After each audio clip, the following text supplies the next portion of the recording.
안녕하세요. 신현기입니다. 행정학개론 12주차 강의를 시작하겠습니다.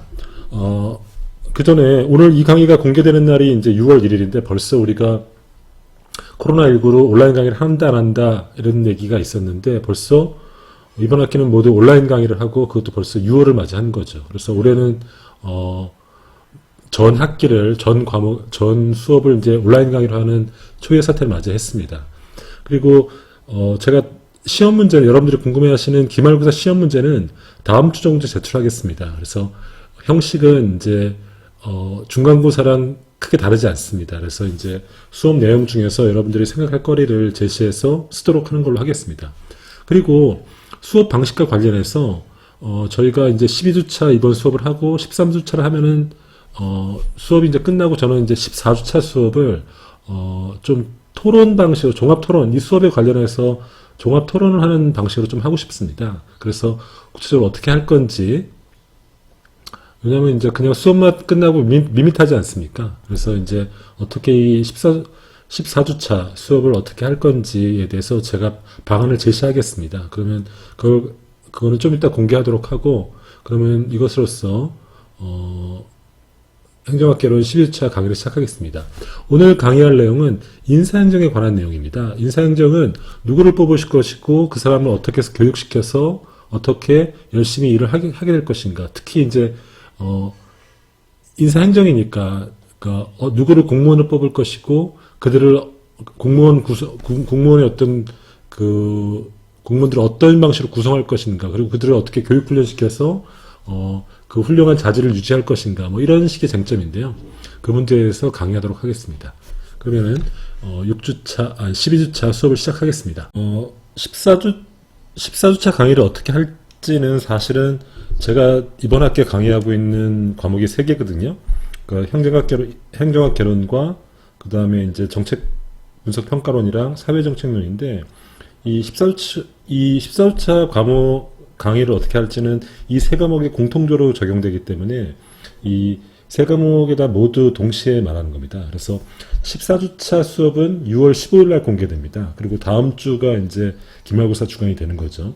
학교에서는 6월 15일부터 이제 기말고사 주간으로 정했는데 저는 일단 6월 15일까지 14주 강의를 마치고 15주차 때를 이제 기말고사라고 정하고 있습니다. 여러분들 대개는 그 다음 주 목요일까지 이제 다 시험 문제 답안지를 내도록 돼 있죠. 그래서 이 14주차 강의는 15일날 공개될 건데 어떻게 하려면은 지금까지 이제 앞에 13주죠. 13주까지 강의 수업을 마친 다음에 종합 토론 형식으로 진행하려고 합니다. 그래서 토론 방식은 여러분들이 질문하고 제가 답변하는 방식으로 진행됩니다. 그러면 이제 질문 내용이 중요한데 온라인 수업이라든지 이번 학기 온라인 수업이라든지 수업 내용 혹은 여러분들 진로 혹은 개인적 궁금증 어떤 질문에도 가능합니다. 근데 실제로 우리가 이제 항상 오프라인 때는 원래는 이제 우리가 이제 마지막 종강 수업을 했는데 이른바 뭐 책거리 하듯이 종강 수업을 했는데 이번에 그렇게 할 수 없으니까 제가 여러 가지 고민을 했습니다. 이거를 줌으로 해볼까 뭐 여러 가지 해볼까 고민했는데 줌으로 하는 것도 저희가 사람이 거의 모든 수업 60명이 넘고 그리고 어떤 수업은 70명 가까이 되니까 줌은 제가 보니까 안 될 것 같고 그래서 이렇게 하려고 합니다. 여러분들이 할 일과 제 할 일을 딱 나누는 거죠. 일단 여러분들이 할 일은 6월 10일까지 최소 1인 1질문을 제출해 주십시오. 사이버 캠퍼스 과제에다가 제가 질문을 등록할 수 있도록 해놓을 테니까 여러분들이 어떤 형식의 질문도 괜찮습니다. 질문을 올려주면은 제가 그것들을 6월 10일 이후에 보고 10문제에서 15문제 정도를 추리겠습니다. 그리고 그 질문을 위해서 제가 준비를 하고 그리고 답변을 하겠습니다. 답변한 것을 녹음을 해서 그 내용을 6월 15일 날 공개하도록 하겠습니다.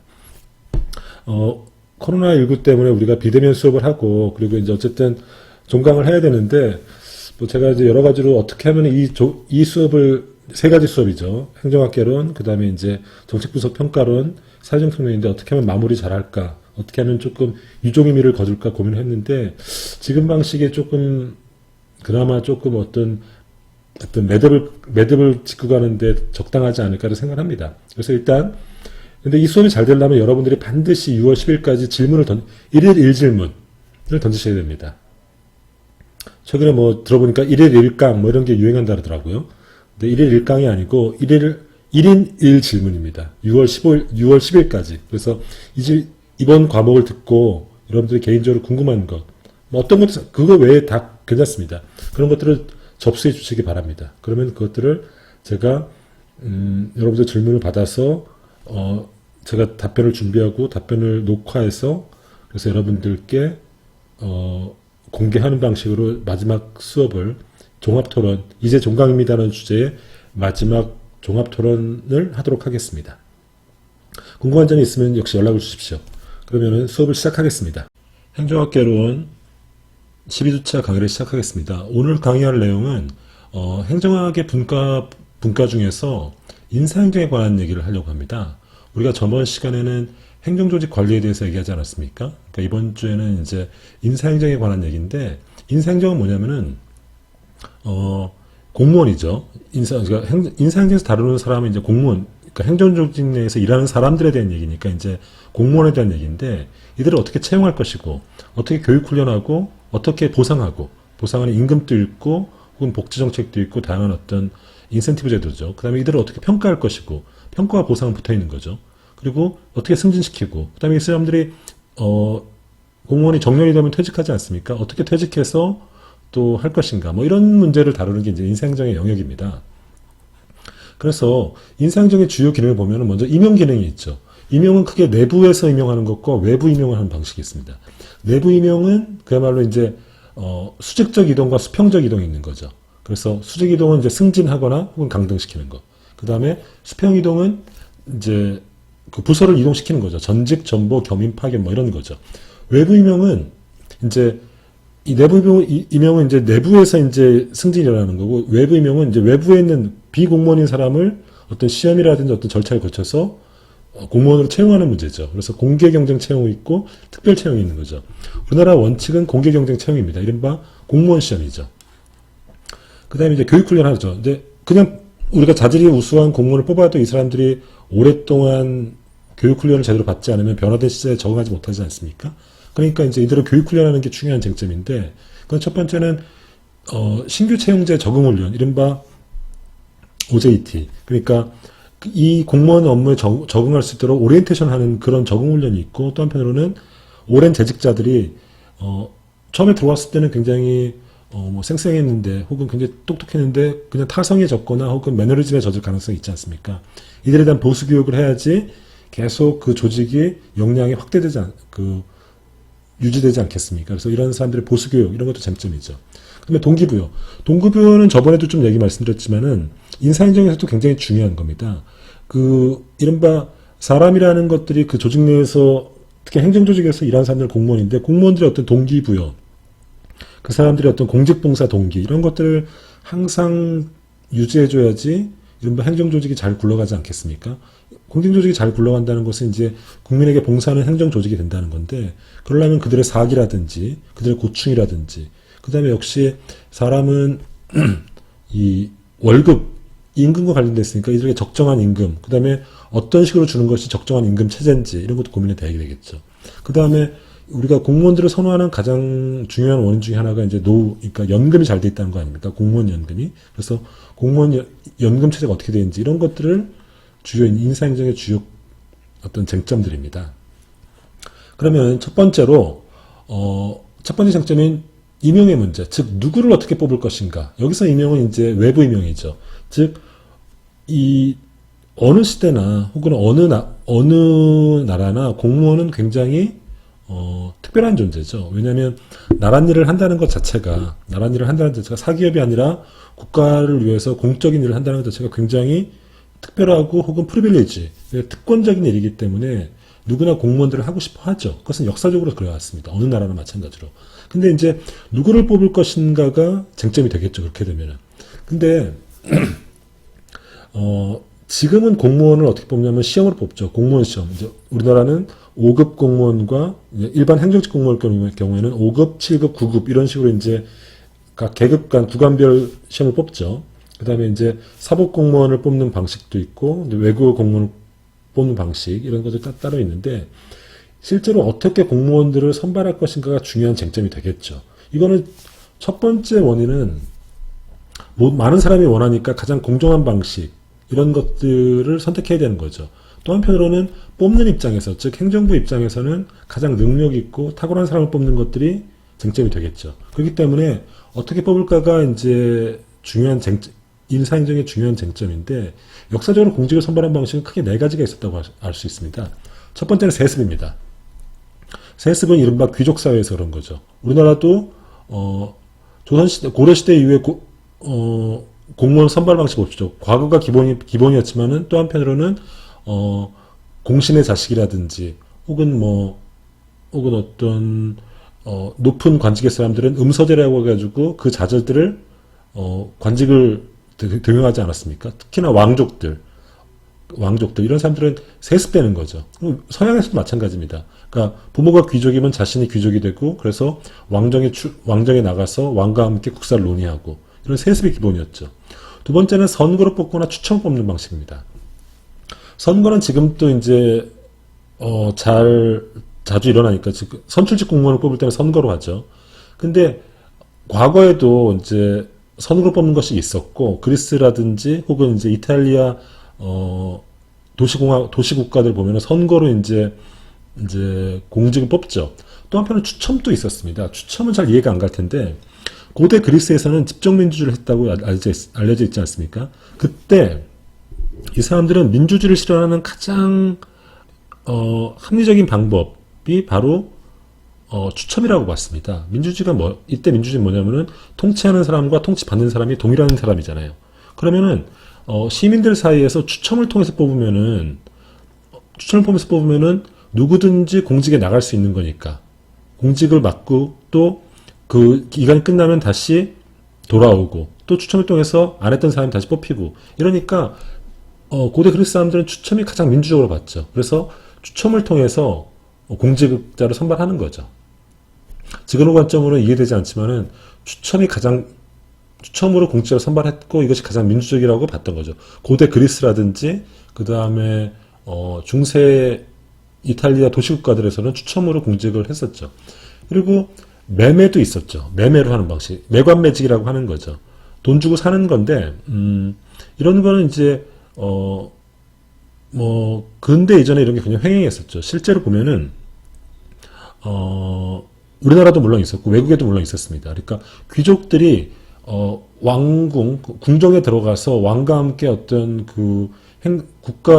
국정을 하기 위해서는 이제 관직을 가져야 되지 않습니까? 근데 이 관직이라는 게 굉장히 특권적인 자리란 말이죠. 그래서 돈을 주고 사는 경우도 있었죠. 그 다음에 정실이라든지 엽관 방식이 있죠. 정실이나 엽관은 이른바 유력자들이 어떤 정치적인 파워를 이용해서 자신의 어떤 추종자들, 자신과 관련된 사람들을 관직으로 뽑는 겁니다. 특히 이제 미국 같은 경우는 이런 엽관제가 굉장히 성행했었죠. 그래서 미국 엽관제 역사에 대해서 한번 제가 설명드리겠습니다. 그러니까 미국 엽관제 기원은 그때도 말씀드렸다시피 이 잭슨이라는 사람과 관련이 있습니다. 미국이라는 나라가 18세기 후반에 생겨난 국가 아닙니까? 그 이른바 그러니까 18세기 후반 때, 그러니까 영국과 식민지 독립전쟁을 일으켜서 국가가 만들어졌죠. 연방국가가 만들어졌죠. 그리고 미국이라는 나라가 끊임없이 팽창합니다. 원래는 이제 그 당시에 독립한 13개 주는 동부, 우리가 지금 알고 있는 미국 대서양 쪽에 몰려있는 주였거든요. 그러다가 미국이 점점 서부 개척을 하면서 이제 서부로 계속 나라가 확대되는 과정이죠. 그때 미국의 1829년대 7번째 대통령을 선출하게 되는데, 이 사람이 바로 앤드류 잭슨이라는 사람입니다.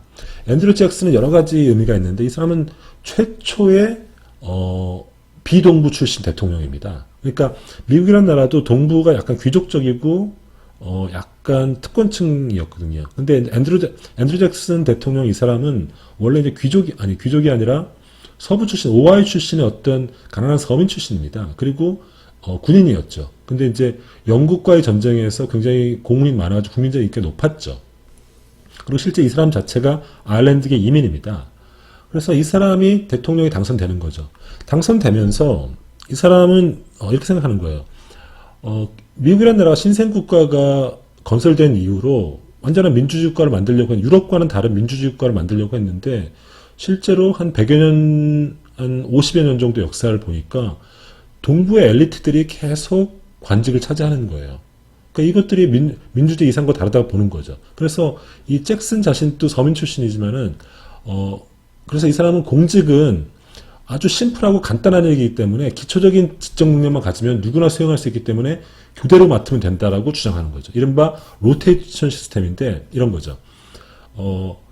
두 당에서 보통 미국은 두 당이니까 선거를 두 당이 하면은 한 당이 이기면은 즉 이때는 잭슨 대통령은 이 당시에 민주당 그러니까 최초의 민주당 대통령인데 민주당이 이기면은 기존에 공직했던 사람들은 싹 다 물러나고 민주당 그 선거 캠프에서 일했던 사람들이 모두 공직을 차지해서 공직을 하는 거죠. 그리고 다음에 선거에서 만약에 지면은 이번엔 반대당이 들어와서 기존 사람들 싹 몰아내고 또 공직을 하는 거죠. 그래서 이런 것들을 로테이션 시스템이라고 그러고 그리고 엽관제라고 하는 거죠. 즉 선거의 승자가 공직의 연방정부의 공직을 모두 차지하는 거죠. 이거는 이제 이런 것을 당시에 잭슨 데모크라시라고 하는데 이런 생각 지금을 보면 굉장히 엉뚱한 생각인데 이런 생각이 나온 이유는 뭐냐면은 이 잭슨 자체가 서민 출신이고 민주주의를 만들었던 미국이 굉장히 동부 엘리트 중심으로 움직인다 이런 것에 대한 반발이었죠. 여기 나와 있는 $20 지폐에 나와 있는 이 사람이 잭슨 대통령입니다. 이래서 미국에는 역관제 전통이 오랫동안 이어지는데 그때 말씀드렸다시피 1881년도 7월 달에 미국 가필 대통령이 암살당하는 일이 벌어지는 거죠. 그때도 말씀드렸다시피 가필 대통령도 역시 역관제 전통에 따라서 내가 선거에서 이기면 공직을 나눠줬다고 약속했는데 이것들 약속을 지키지 못하니까 불만을 품은 어떤 가토라는 사람이 가필 대통령을 공공장소에서 암살을 하죠. 그러면서 미국 사회에서 이런 식의 역관제도의 문제점을 개선해야 된다는 목소리가 굉장히 높아지죠. 그러면서 펜들턴법이라는 게 1883년도에 통과됩니다. 이 펜들턴은 상원 이름 펜들턴을 따는 건데요. 이 사람의 주장은 이 사람의 이름을 따서 만든 법인데 이런 거죠. 독립적이면서 초당적인 인사위원회를 만들고 공무원의 임용은 공개 경제 채용 시험으로 한다. 즉 미국에서는 이 법을 통해서 처음으로 공무원을 역관제가 아니라 공개 경쟁 채용 시험을 통해서 뽑는 제도가 확립되는 거죠. 그리고 시험에 합격하면은 일정 기간 15기간을 거쳐서 훈련을 하고 그 다음에 공무원의 정치 활동을 엄격하게 금지하는 거죠. 그러니까 이른바 역관제에서 실적주의로 넘어가는 어떤 계기가 되는 거죠. 이런 역사적 배경이 있는 거죠. 그럼에도 불구하고 미국은 여전히 이런 어떤 제도적인 어떤 역사 때문에 역관제의 어떤 흔적이 많이 남아 있습니다. 우리가 이제 보통 어떤 정치제도라든지 혹은 행정제도를 보면은, 그 나라의 역사적 배경, 맥락과 깊이 연관되어 있거든요. 그래서 미국은 1883년에 펜들턴법을 통해서 실적주의라는, 즉, 시험을 통해서 공무원을 뽑는 제도를 만들었지만은 여전히 그 역관제 전통이 강한데, 이걸 한번 왼쪽 페이지 한번 보시죠. 이게 미국의 공직 시스템, 이거를 그림으로 나타낸 건데, 피라미드 구도죠. 기본적으로 위로 올라갈수록 직급이 높아지면서 월급이 높아지는 겁니다. 한국의 제도는 이렇게 그릴 수 있어요. 어떻게 그릴 수 있냐면은, 한국도 역시 이렇게 그릴 수 있어요. 한국도. 그래서 한국은 여기서 9급부터 1급까지가 있고, 1급까지가 있고, 그 다음에 요 상층부, 대개는 장관과 차관이죠. 이 사람들이 이른바 우리가 정무직이라고 하는 사람입니다. 그래서 이런 식으로 돼 있는데, 미국도 그런 면에서 이런 식 피라미드로 돼 있죠. 근데 뭐냐면 미국은 이 상층부, 이거를 파스를 해가지고 이 사람들은 임용되기 위해서, 인사청문회 해야 되는 자리입니다. 그러니까 우리나라는 이 자리가 인사청문회 하는데 장관만 인사청문회를 하죠. 그 자리가 한 550개 정도 자리가 됩니다. 그리고 SES라고 해서 고위공무원단인데 이 자리가 한 7,000개 정도 자리 됩니다. 그러니까 SES는 고위공무원이지만 여기서부터는 좀 정치적인 자리인 거죠. 여기서는 이제 우리가 보통 하는 정무직이라고 하는 거죠. 정무적 자리죠. 근데 재밌는 건 뭐냐면은 미국에는 스케줄 C라고 해가지고 요 자리도 정치적 임용이 되는 자리입니다. 요 자리도. 그러니까 시험을 포함해서 기본적으로 요 자리까지 올라오면 이제 미국에서도 우리나라처럼 시험을 들어와서 이 자리에 들어오면은 경력에 따라서 커리어를 쌓으면서 하나하나 높은 직위로 올라가는데, 그러니까 기본적으로 직업 공무원 제도로 돼 있죠. 근데 미국에서는 요 파스 자리와 SES 자리가 정무직 자리로 돼 있고, 그리고 스케줄 C라는 거, 이거는 아이젠하워 대통령 때 만들었는데, 스케줄 C를 만들어서 요 직업 공무원 자리에도 정치적인 임용이 가능한 스케줄 C라는 자리를 만들어 놓은 거죠. 그죠?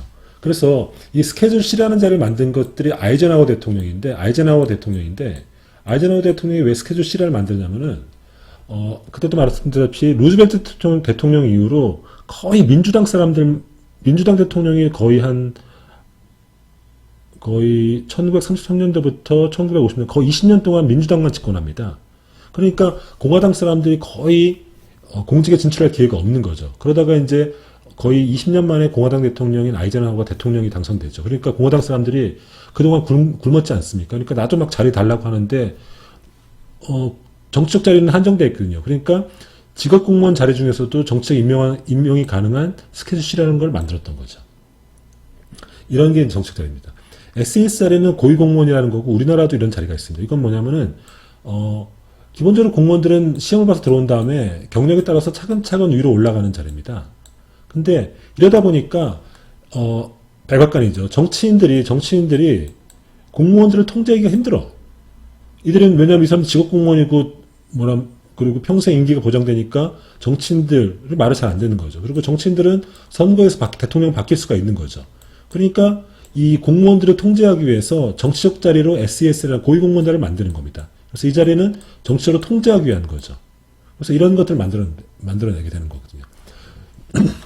이건 뭐냐면은 직업공무원 세계에 대해서 이런 식의 스케줄 C처럼 혹은 SES처럼 공무원 조직을 정치로 통제하기 위해서 어떤 정치적 임용의 자리, 그러니까 political appointment 자리가 굉장히 미국에 많다는 거죠. 이거는 미국의 역관제 전통과 관련이 있는 겁니다.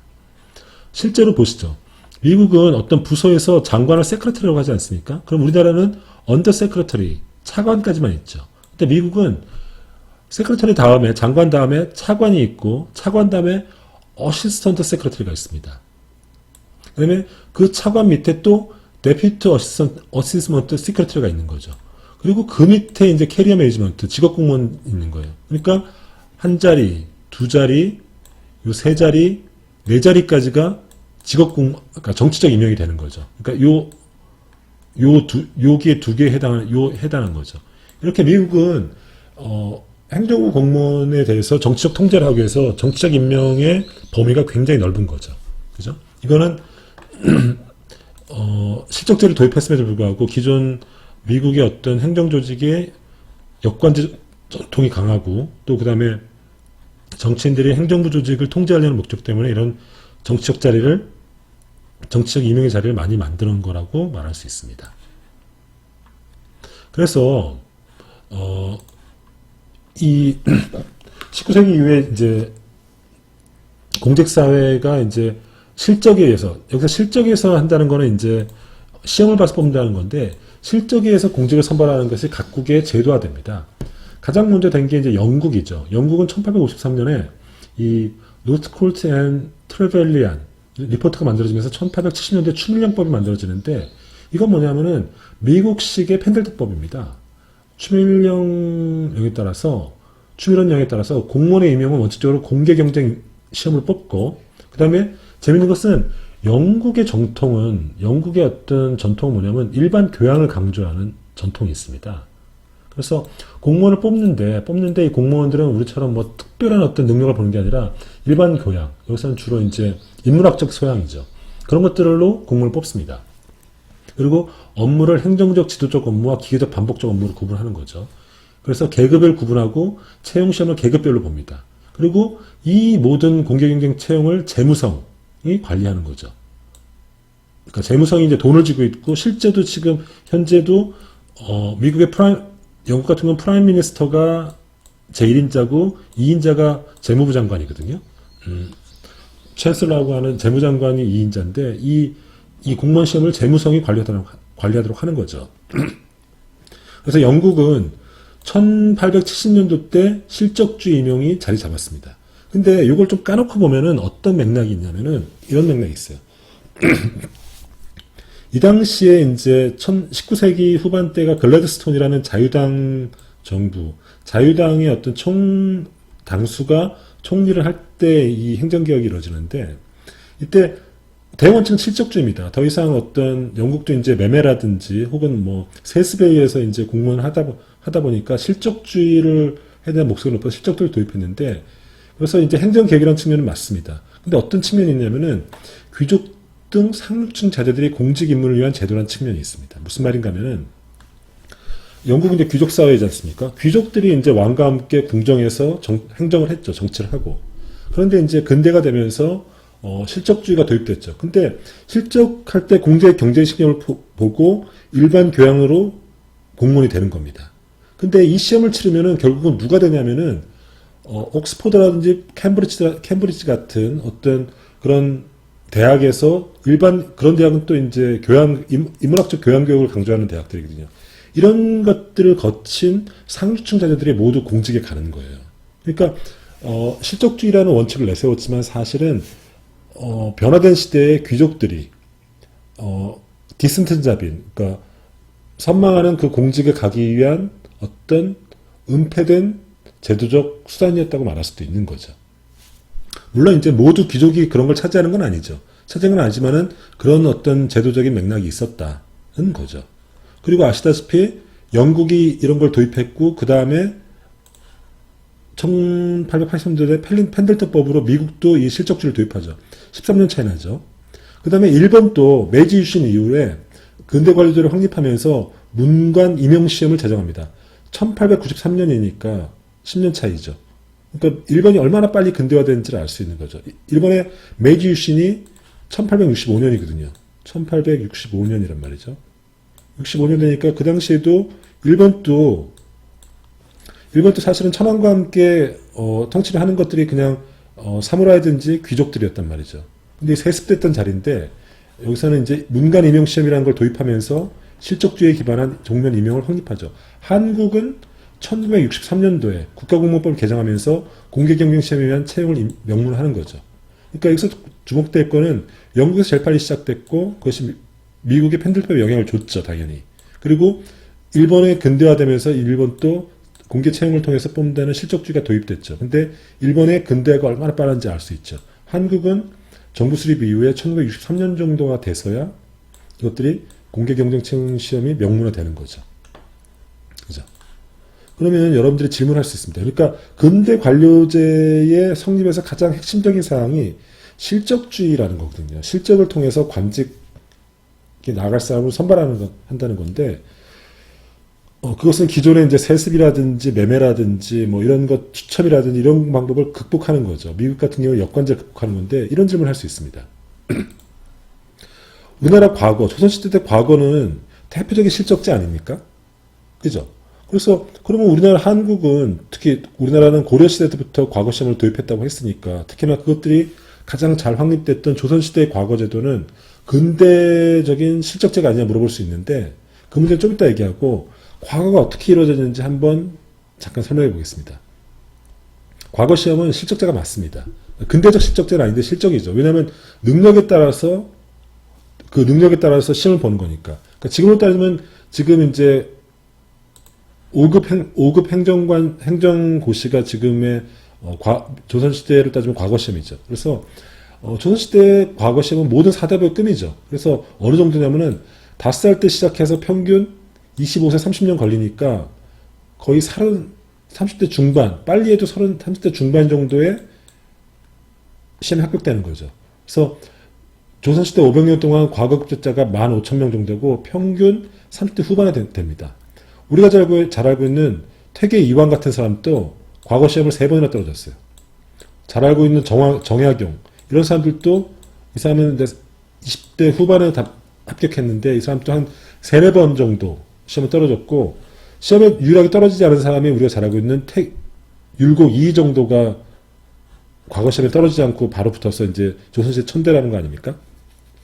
시험을 어떻게 보면 거의 시험을 한 4번 정도 봅니다. 어떻게 보냐면 첫 번째는 속과 초시라 해가지고 속가와 대가가 있는데 속과 초시, 속과는 다시 초시와 복시가 있습니다.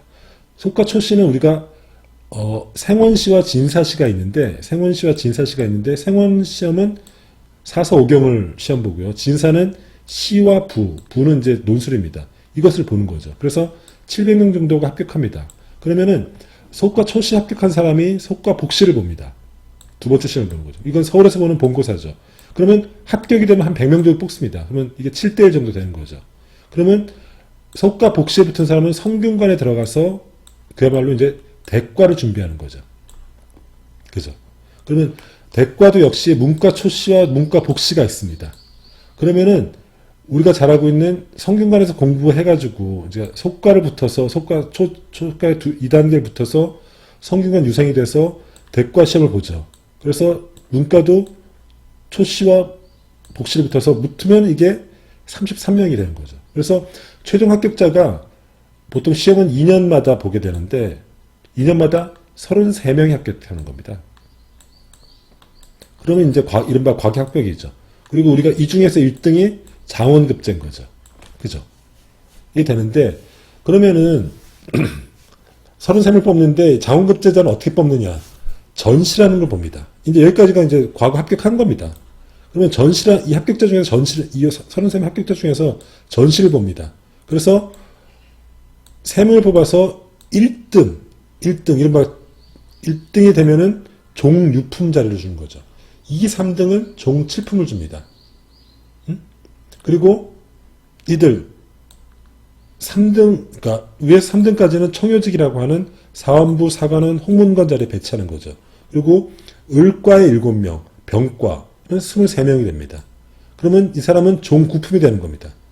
그러면 1등은 어디였습니까? 종유품이었죠. 그러니까 1등은 종구품, 33등은 종구품이 되는 겁니다. 그래서 장원급제자하고 이 사람 사이가 종구품, 정구품, 종팔품, 정팔품, 종칠품, 정칠품, 그 다음에 종육품 7단계 차이가 있잖아요. 이 자리까지 차이가 나는데 7년이 걸린다는 겁니다. 평균. 그러니까 1등과 33등 사이에는 보통 7년 차이가 나는 거죠. 그래서 이런 방식으로 우리나라가 과거 시험을 봤던 거죠. 그러니까 굉장히 철저한 실적주의라는 걸 알 수 있죠. 실적주의. 그죠? 능력에 따라서 잘 뽑는 겁니다. 그죠? 그러면은 이런 식으로 뽑는데 이걸로 모두 끝나는 건 아닙니다. 이렇게 이제 전시를 통해서 보는데 전시를 할 때 전시 과목 중에서 뭐 어떤 게 있었냐면은 책문이라는 게 있었습니다. 전시 과목 중에서 책문이 뭐냐면은 왕이 질문하는 겁니다. 왕이 이 33명 합격자 33명을 대상으로 국가 대사에 대해서 대책을 내라는 질문을 합니다. 이게 바로 책문이라는 겁니다. 그래서 그 사람이 어떤 안목을 보는 건데 역대 책문이 어떤 게 있냐면 이런 게 있는 거죠. 세종대왕은 이런 책문을 내렸다는 겁니다. 인재를 어떻게 구할 것인가. 중종은 외교관은 어떤 자질을 갖춰야 하는가. 명종은 나라를 망치지 않으면 왕은 어떻게 해야 되는가. 선조는 징벌이냐 화친이냐 이런 질문을 했다는 거죠. 광해군은 지금 이 나라가 처한 위기를 구제하려면 어떻게 해야 되느냐. 그리고 혹은 섣달 금문법의 쓸쓸한 그 까닭은 무엇이냐. 이런 식의 책문을 내렸답니다. 그러면은 이 책문에 대해서 대과 합격자 33명이 각자 자신의 답안지를 제출한 거죠. 그때 답안지의 평균 길이가 10m 정도 였다는 겁니다. 이것을 책문에 대한 답안지를 대책이라고 하는 거죠. 책문에 대해서 그 책에 대해서 물어보는 거죠. 그러면 그에 대해서 대응해서 책을 내놓는 게 대책인데 자신의 세계관과 향후 국정운영 플랜을 담아내는 거죠. 이런 식으로 이제 조선시대 때는 관료를 선발했는데 잠깐 재밌는 게 잠깐 짚고 넘어가면 이런 게 있어요. 당시 이제 광해군 때인데 왕이 지금 이 나라가 처한 위기를 구제하려면 어떻게 해야 되냐는 책문을 내렸어요. 그랬더니 당시에 임수경이라는 사람이 이제 과거합격자죠. 33명 중에 포함된 사람이 이런 식의 대책을 내놨답니다. 지금의 잘못은 임금의 잘못이 국가의 병입니다. 전하께서는 자기 수양에 깊이 뜻을 두시되 자만을 심각하게 경계하십시오. 삶과 죽음을 무릅쓰고 대답합니다. 즉 이 말은 뭔가 하면은 과거 시험 합격자가 이 나라에 처한 위기가 이 잘못이 왕에 있다고 얘기하는 겁니다. 그리고 죽음을 무릅쓰고 이걸 한다는 거죠. 지금 보면은 굉장히 당돌한 거죠. 그죠? 그야말로, 목숨을 무릅쓰고 답안지를 쓰는 거죠. 이 사람 떨어졌을까요? 안 떨어졌을까요? 지금 같으면 떨어뜨리죠. 괘씸하니까. 근데 이 사람은 제가 듣기로는 떨어지진 않고, 떨어지진 않고, 뭐랄까, 사람들이 굉장히 이제, 그 주변에 이제 왕 주변에 이제 이 사람들을 막 죽여라 난리 쳤는데 그렇게 하진 않고 그 한직으로 내보내는 이런 식의 어떤 조치를 했다고 그러더라고요. 또 하나는 이런 겁니다. 섰다금밥의 쓸쓸한 그 까닭은 무엇이냐. 항상 진지한 질문만 책문만 나온 게 아니라 이런 식의 굉장히 널널한 혹은 인생관과 관련된 이런 책문도 나온 거죠. 이명환이라는 사람은 어떻게 대책을 내놨냐면은 인생은 부싯돌의 불처럼 짧으니 학문에 힘쓰면서 흐르는 세월을 의연하게 받아들여야 합니다. 이런 식의 대책을 내놨다는 겁니다. 그죠? 그러니까 여기서 볼 수 있는 건 뭐냐면 조선시대 때 굉장히 엄격한 실적주의를 했다는 걸 알 수 있죠. 그렇다고 해서 조선시대 때 과거 시험이 근대적이라고 말할 수는 없습니다. 왜냐하면 근대 직업과 공무원이 확립되려면 단순히 실적주의뿐만 아니라 다양한 요건이 확립돼야 되는데 그것은 뭐냐면은 일단 실적주의 플러스 정치적 중립입니다. 그러니까 실적주의와 정치적 중립은 사실은 맞닿아있는 거죠. 왜냐하면 실적주의를 하는 것들이 정치적 임용을 방지하기 위한 것이니까요. 그래서 정치적 중립이 확립돼야 되고 그 다음에 내부 승진, 즉 이렇게 시험을 통해서 공무원에 들어온 사람이면은 이 사람이 시간이 지나면은 내부 승진을 해줘야 되는 거죠. 이 제도가 확립되고 그 다음에 또 한편으로는 공무원이 이 자리에서 계속 열심히 일하려면 정년을 보장해야 되지 않습니까? 신분 보장. 이게 확립돼야 되고 그 다음에 퇴직 이후에 편안하게 살 수 있도록 소득 보장을 해줘야지, 노후 보장을 해줘야지 공무원을 열심히 할 것 아닙니까? 그러니까 공무원 연금이 확립되는 거죠.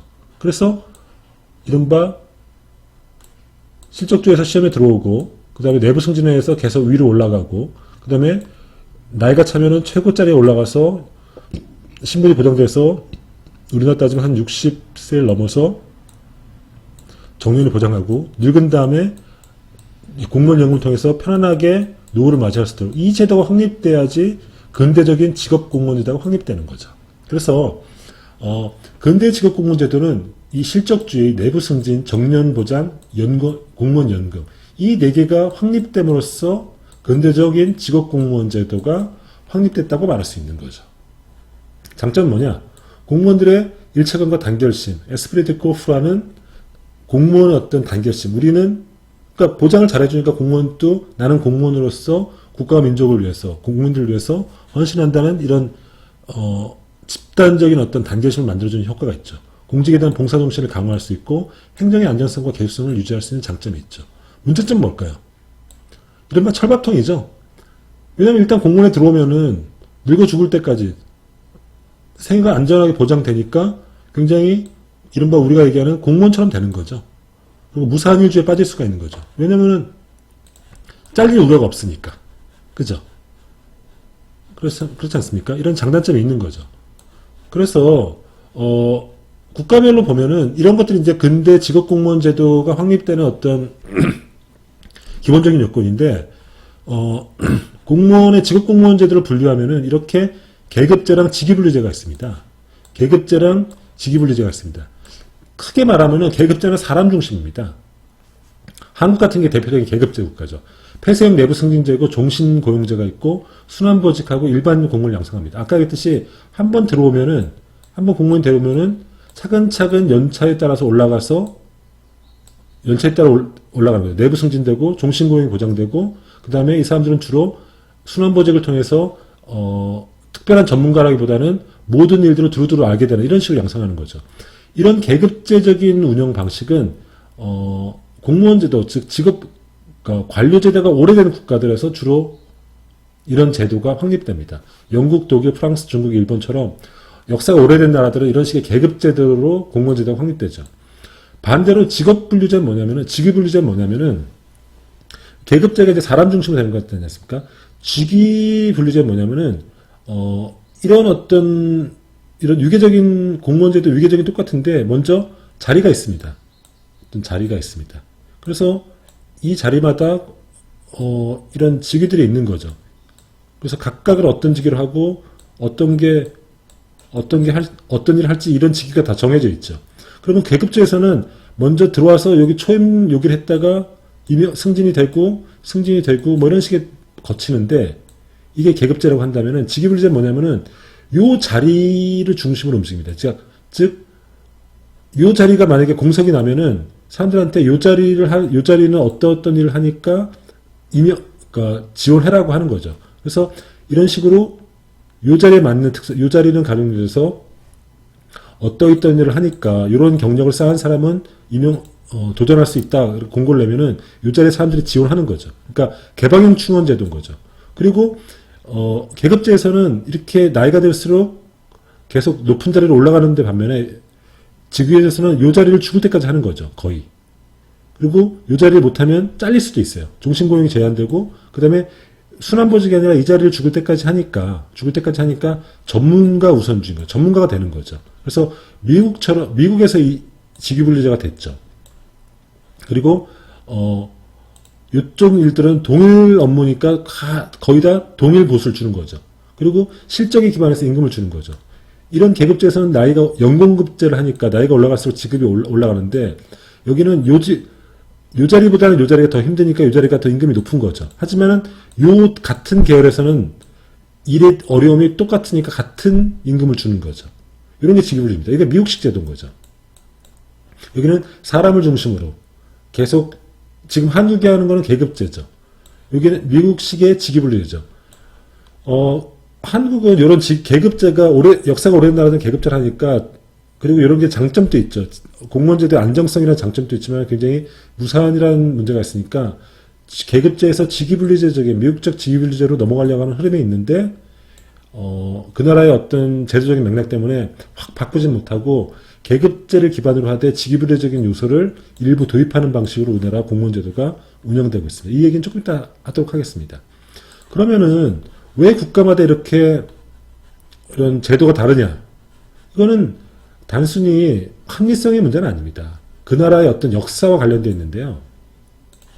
이 보시면 아시다시피 행정문화라고 할 수 있는데, 그것이 그 나라의 독특한 역사적 혹은 사회문화적 조건과 관련해서 독특한 인사행정 혹은 관료제 문화가 형성되는 거죠. 한국은 이른바 동아시아 문화라는 특성이 갖고 있습니다. 중국, 일본, 한국 이런 유교적 문화를 통해서 독특한 어떤 한국식 혹은 동아시아적인 특성을 갖고 있죠. 그리고 영국을 중심으로 하는 어떤 앵글로 아메리카적인 어떤 특성이 있습니다. 이런 특징들이 미국과 영국의 식민지인 오스트리아 이런 식의 문화권을 공무원 제도를 만들어내는 거죠. 그 다음에 유럽 내에서도 프랑스 가까운 벨기에라든지 혹은 어떤 이태리, 스페인 이런 식으로 나폴레옹적인 그러니까 프랑스적인 관료제 문화가 퍼진 나라들이거든요. 그래서 이건 나폴레옹적인 게 있고 독일식의 어떤 관료제 특징이 또 있습니다. 그 다음에 또 스칸디나비아 국가들, 스웨덴이라든지 노르웨이라든지 덴마크라든지 핀란드 이런 데는 또 스칸디나비아 독특한 어떤 행정문화의 전통이 있거든요. 그리고 라틴 아메리카는 나름대로 전통이 있고, 그 다음에 이른바 식민지를 경험했던 요 포스트 콜로니얼, 이 식민지 국가는 또 대개는 그 식민지를 했던 국가의 제도, 관료제 문화가 이식되는 경우가 많은데, 그러니까 그 식민 국가의 어떤 관료제 문화랑 자국의 독특한 어떤 역사 전통이 결부되면서 독특한 어떤 관료제 문화를 만들고 있죠. 그 다음에 과거 공산권 국가들의 어떤 관료제, 그 다음에 이슬람 국가들의 어떤 관료제 특징이 다 있다는 거죠. 이게 뭐냐면은,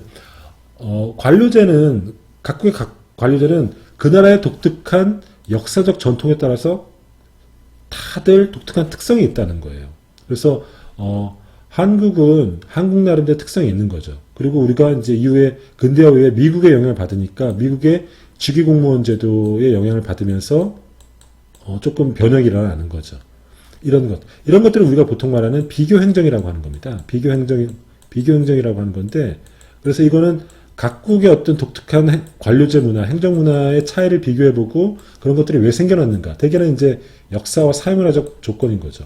그런 것들을 알아보는 건데, 이런 것들이 궁금한 분들은 3학년 때 비교행정 과목을 들으시면 됩니다. 들으시면은 이것들을 좀 더 체계적이고 재밌게 들을 수 있습니다.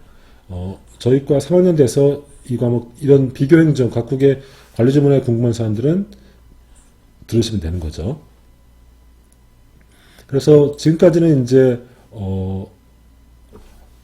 각국의 어떤 임용, 그러니까 공무원의 임용과 관련돼서 어떤 식의 어떤 제도들이 있는지, 어떤 식의 유형들이 있는지 봤고, 그것들이 각국의 행정 전통과 관련이 있더라. 뭐 이런 얘기를 해봤습니다. 다음으로는 임금 체제에 관한 얘기를 좀 해보려고 합니다.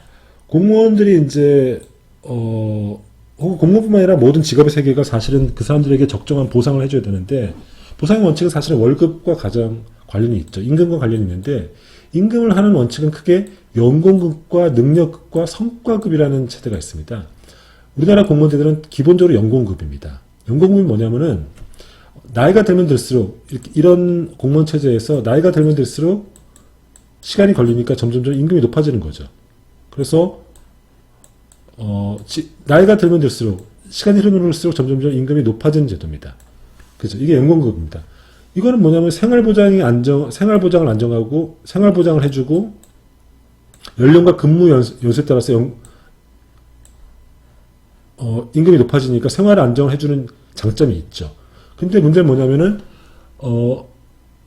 또 나이 든 사람이 반드시 일을 더 많이 하거나 더 어려운 일을 한다는 얘기는 아니거든요.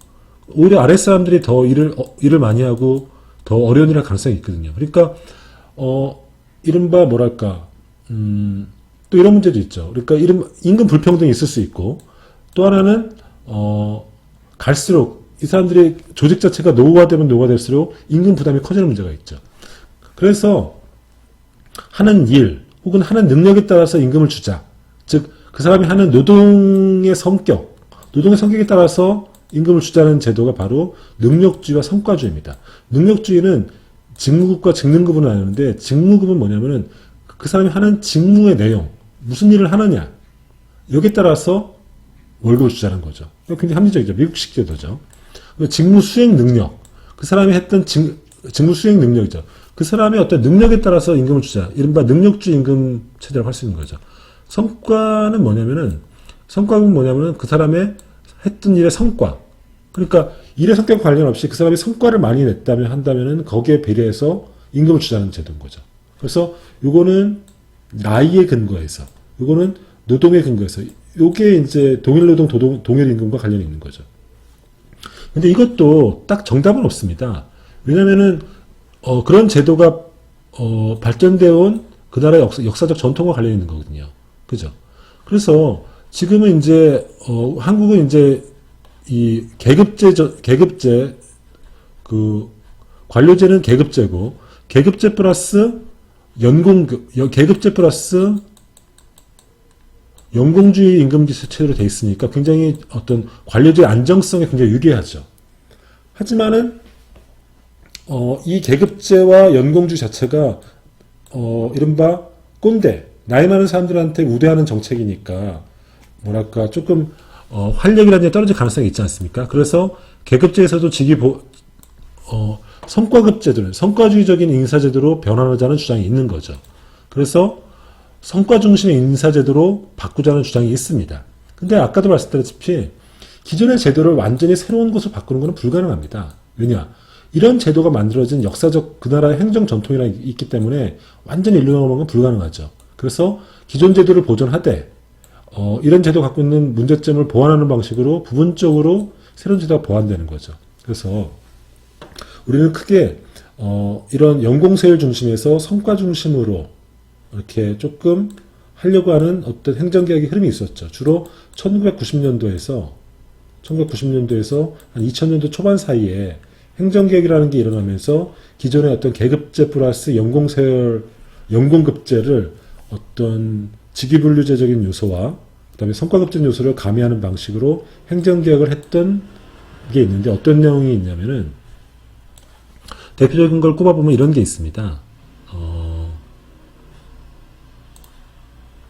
고위공무원 제도를 도입합니다. 고위공무원단 제도. 이거는 이제 미국에서 아까 얘기했던 SAS 제도를 모델로 한 건데, 2006년에 실장 국장급을 대상으로 고위공무원 제도를 도입합니다. 즉 뭐냐면은 실장국장이 보면 상급입니다. 그러니까 9급으로 들어오거나 혹은 5급으로 들어와서 3급 이상은 모두 고위공무원으로 만드는 거죠. 그래서 3급 이상에서는 고위공무원 만들어서 이들은 동일한 어떤 인력 풀을 만들어서 가령해서 행자부에서 3급이 되더라도 이 사람들은 고위공무원이 되니까 이 사람이 기재부라든지 문화부의 국장으로도 갈 수 있는 거죠.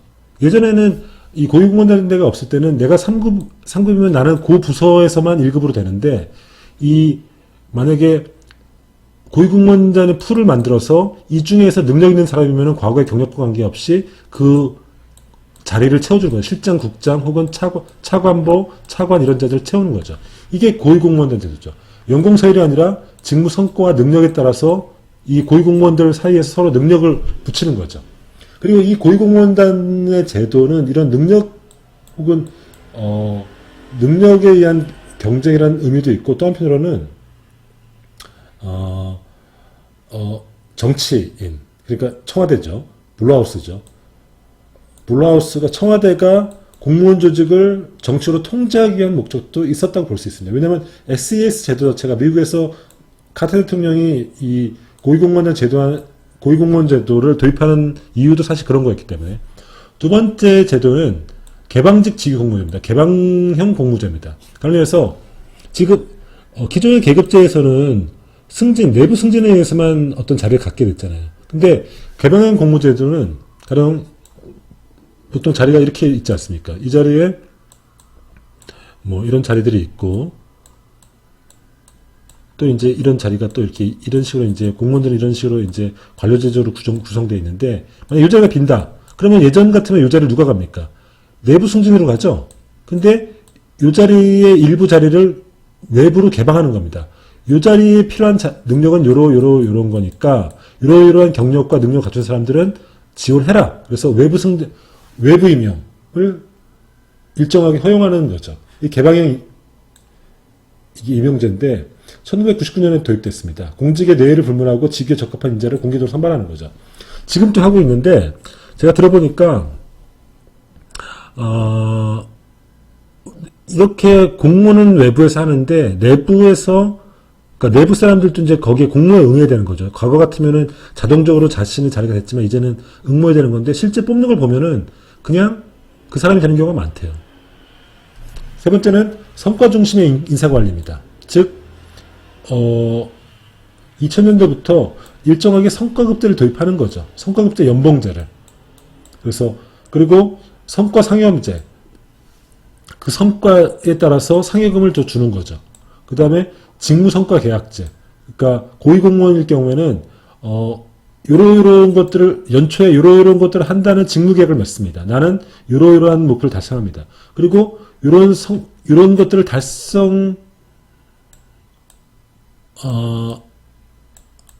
한 계약을 맺고 그것들 나중에 평가하는 거죠. 평가해서 내년도에 임금에 연봉 계약에 반영하는 거죠. 그러니까 그냥 가만히 앉아서 나이만 들면은 임금이 높아지는 이 연공서열제, 연공급제 문제점을 극복하기 위해서 이런 식으로 직무성과제도라든지 성과급 연봉제 이런 것들을 도입하는 거죠. 이러면서 공무원들도 어떤 성과급제적인 요소를 도입했다 이런 거죠. 하지만 이제 기본은 이제 계급제, 연공급제고 그리고 거기서 이제 성과급제라든지 혹은 직위분류제 이런 요소를 도입했다 이런 거죠. 마지막으로 얘기할 거는 대표관리제입니다. 여러분 한번 생각해 보십시오. 어떤 사람을 공무원을 뽑을까? 근대에는 이제 실적주를 뽑았죠. 근데 실적주를 뽑으면 어떤 문제가 있습니까? 공정하지만은 또 까놓고 보면은 그게 공정하지 않을 수가 있어요. 왜냐? 우리 영국에서 실적주의 예를 들 때 말했지만은 실적주의 시험을 뽑아서 뽑았더니 결국은 누가 됐다는 겁니까? 상류층, 귀족 계급이 됐다는 거 아닙니까? 그러니까 그럼으로써 사회는 다양한 사람들로 나눠져 있는데 실제 공무원들은 상류층만 된다면 그건 문제가 될 수 있죠. 우리나라 지금 고시도 마찬가지 아닙니까? 실제로 누구나 시험을 볼 수 있지만은 사실은 그 시험을 보는 사람, 다 합격되는 사람들을 보면은 대개는 그렇게 열심히 아무 걱정 없이 공부할 수 있는 부류의 사람들만 합격할 가능성이 높죠. 그러면은 국민 일반과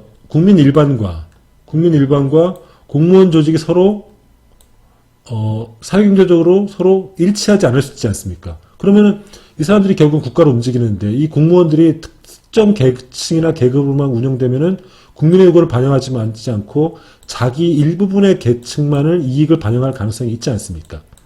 이런 것 때문에 공무원 조직과 국민들의 어떤 비율들을 동일하게 만들어주자는 아이디어가 등장하는 거죠. 이게 바로 대표관료제라는 개념입니다. 실적주의 한계를 극복하려고 하는 거죠. 그래서 쿼터를 줘가지고 이리적으로 결과의 평등을 맞추는 겁니다. 어떻습니까? 이게 더 공정한 것 아닌가요? 한번 생각해 보십시오. 그러니까 실적주의가 우리가 굉장히 공정한 것으로 생각하지만은 이른바 실적주의를 해봤더니 실질적인 평등이라는 게 일어나지 않은 거죠. 그래서 그것들을 보완하기 위해서 쿼터를 줘서 인위적으로 결과의 평등을 맞추는 겁니다. 한국인 대표적인 게 양성채용 목표제라는 게 있죠. 그죠? 되게 시험을 봤더니 지금은 안 그런데 여성이 굉장히 비율이 낮다는 거 아닙니까? 그래서 한쪽의 성이 합격률이 30% 미만일 때 해당 성 점수를 약간 낮춰서 해당 성의 비율을 맞춰주는 겁니다. 그래서 이 제도가 처음에 도입됐을 때는 남성한테 역차별된다는 논란이 있었는데 지금은 오히려 양성 채용제로 혜택을 보는 사람들이 남자가 더 많습니다. 여성들의 시험을 보면은 여성들이 더 많이 합격돼요, 요새는. 그러니까, 남성들이 30%를 못 채우니까 남성한테, 우리가 양성 채용 목표제, 한쪽 성이 30% 이하면 안 되니까, 여기를 맞추다 보니까 남성들이 오히려 혜택을 보는 제도가 됐죠, 지금은. 그리고, 이거는 이제 시험 임용 단계에서의 이제 남녀 평등을 맞추는 제도인데, 문제는 뭐냐면은, 고위공무원단들에서 여성이 과소대표되는 문제가 있거든요. 지금 현재는 3.7%밖에 안 되는 거거든요. 그래서 고위공무원단에서 여성의 비율을 좀 높이려고 하는 움직임이 있죠. 이것도 역시 대표관료제의 원칙에 따른 거죠. 그래서 우리가 어떤 역사적인 이유 때문에 혹은 여러 가지 이유 때문에 어떤 특정한 집단, 계층, 계급들이 불이익을 본다면 그것들을 인위적으로 쿼터를 줘서 맞추는 제도인 거죠. 이게 이제 양성채용 목표인 거죠. 목표 제도인 거죠. 또 한편으로는 지방인재 채용 목표제라는 게 있습니다. 이게 2007년도 5급 공채 시험에 도입된 건데 5급 공채와 외교관 후보자 선발해서 지방 소재 학교 출신의 합격자가 20% 미만일 때는 합격선을 낮춰서 추가 합격해 주는 제도죠. 그죠? 이거는 서울과 지방 사이에 어떤 결과적인 불평등함을 맞추려고 하는 거죠. 그래서 5급 공채 지방인재 응시자가 그래서 2007년도 때 7.9%였는데 10.7% 늘어난 거죠. 그래서 2015년도부터는 이게 7급 공채에도 도입되는 거죠. 그리고 이거를 2021년도까지 연장 운행하는 겁니다. 그래서 7급의 경우에는 지방대학 출신들이 30% 미만일 때는 이걸 해서 지방대학 출신들이 더 추가로 합격할 수 있도록 해주는 거죠. 그죠? 이것들도, 그러니까 서울과 지방 간의 어떤 불평등함을 이렇게 쿼터를 통해서 맞춰주는 거죠. 그러면 이제 여러분들, 우리 카톨릭 대학은 어떨까요? 카톨릭 대학은 여기 제도에, 혜택을 볼까 안 볼까요? 이거는 이제 카톨릭 대학이 이제, 지방소재 대학이냐 아니냐 이거 관련되어 있는데, 카톨릭 대학은 다행히도 이 혜택을 봅니다. 그래서, 여러분들 이제 공무원 시험 혹은 7급 공채 시험 보는 사람들은 지방인재 채용 목표제를 한번 도전해 보시는 것들이 좋을 겁니다. 도움이 되는 거죠. 그러니까 약간, 이 쿼터 7급의 경우에 30% 미달하면은, 지방인재한테 조금 우대를 주는 제도인 거죠. 그러면 이 대표관리제가 실제로 어떤 효과를 빚느냐 보시면 이런 겁니다. 이건 뭐냐면은 공직의 여성이 증가할수록 영유아 사망률이 낮아지고 빈곤율이 감소하는 효과가 들어진다는 건데 뭔가 하면은 각국의 제도에서 여성 공무원의 비율을 봤습니다. 비율을 봤더니 여성 공무원의 비율을 봤더니 여성 공무원 이렇게 그래프를 이렇게 보는 겁니다. 여성 공무원의 비율이 많으면 많을수록 영유아 사망률이 어떤가 봤더니 이렇게 통계대로 유의하게 떨어지고 있는 걸 본 거죠. 왜 그럴까요? 왜 각국의 제도에서 여성 공무원이 많아지면 영유아 사망률이 떨어질까요? 이쪽은 여성 공무원이 많을수록 빈곤율이 줄어들고 있는 걸로 나오고 있습니다. 왜 그런 걸까요? 이게 이제 대표 관리입니다. 여성들이 공무원이 많으면은 여성들의 특성, 좀 더, 아이들이라든지 영유아에 대한 관심이 많겠죠. 그 다음에 좀 더 그 사회의 어떤 복지 혜택에 관심이 많겠죠. 그러니까 여성들이 점점 많아지면은, 공직에 많아지면은, 이런 식으로 복지적인 관심이 높아지니까, 그래서 복지 혜택의 효과가 나타난다는 것을 보여주는 연구 결과거든요. 그죠? 그렇다면 우리가 이렇게 생각할 수 있죠.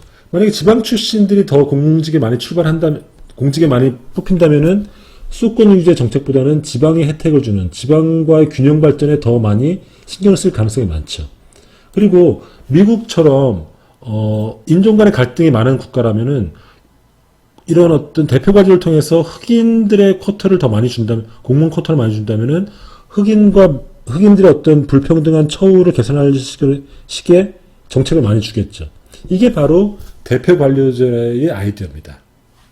그래서 한국은 그 제한된 형식으로 대표 관료로서 양성 채용의 균형을 맞추는, 그리고 지방과 서울 간의 균형을 맞추는 이런 식의 것을 하고 있는데, 혹은 장애인에게도 일정의 쿼터를 주고 있죠. 이런 것들이 대표 관료제의 아이디어에 근거하고 있다. 이런 얘기를 했습니다.